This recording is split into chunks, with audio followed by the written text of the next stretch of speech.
Assalomu alaykum. Orqamdagi navbat bunchalik ko'p odam nimaga turibdi deb o'ylaysizmi? Bu Andijondagi maydon somsa. Andijondagi eng birinchi nomerajin somsa maydon somsa bo'ladi. Qani ketib ko'ramiz narxlari qanaqa holatdaligi.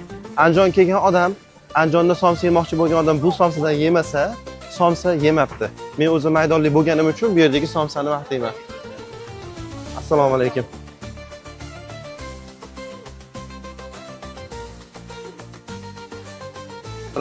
Somsalar, assalomu alaykum. Qanchadan aka?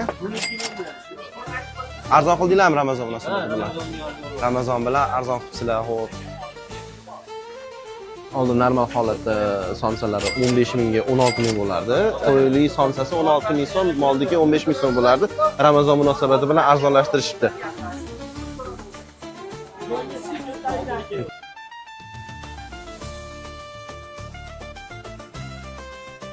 Bu somsaxona o'zi aslida 2010-yillarda ochilgan somsaxona hisoblanadi.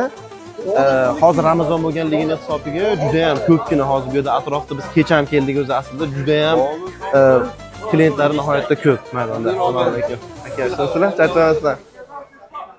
Bugun hozir o'tiradigan joylar o'zi aslida iftordan keyin bular yopiq bo'ladi va juma kunlari dam oladi. Juma kunlari Ramazonda dam olyapsizlarmi? Aka, ro'zada dam yo'q, boshqa kunlar dam bor. Ha, ro'zada yo'q.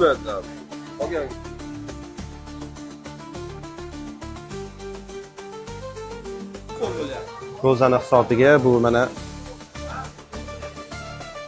ichlari ham to'liq go'sht buni. Hozir biz Ramazondaligimiz iftor vaqtiga yaqin bo'lganligini hisobiga mana qo'y, hammol, juda ham shirin, mazali.